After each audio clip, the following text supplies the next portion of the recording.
Hello, I'm Dr. Keith Miles, and I'm glad you dropped by today to let me visit with you.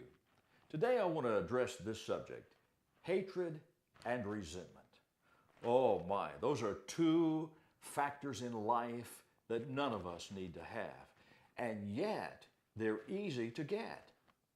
I've just written a new book entitled Conquering Fears, Feelings, and Emotions. In chapter number 5, I deal with this very subject because I think it's important. You see, anger, and by the way, I have a chapter in there on anger as well. Anger left alone becomes an attitude. The attitude we have, if left unchecked, after a while becomes a hatred place, a bitter place, if you will. By the way, you know, the difference in the word bitter and better is just one letter, and it is I.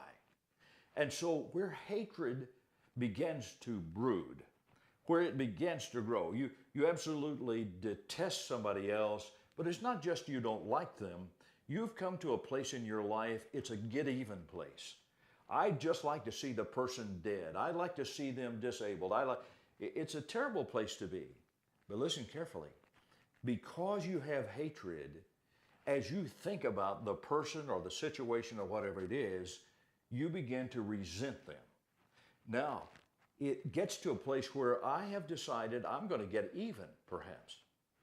And so what takes place is I'm driven by my hatred and resentment to get even with that person or that situation. Now, let me just pause right here and say, if you have a problem with hatred and resentment, you're not hurting the other person, you're hurting yourself.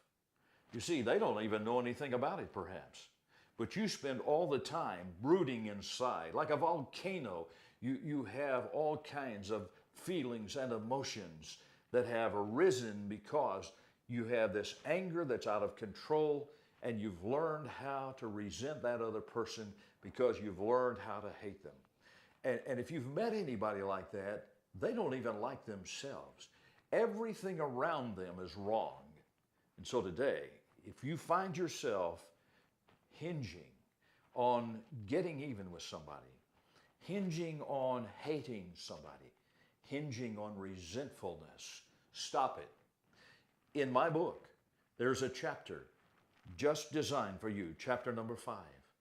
And you need to get the book, and you need to get the exercises that are there, and you need to go through them, and you need to set yourself free. And you need to be able to live with emotions that are peaceful, and you're away from all of the things that drive you in the wrong way.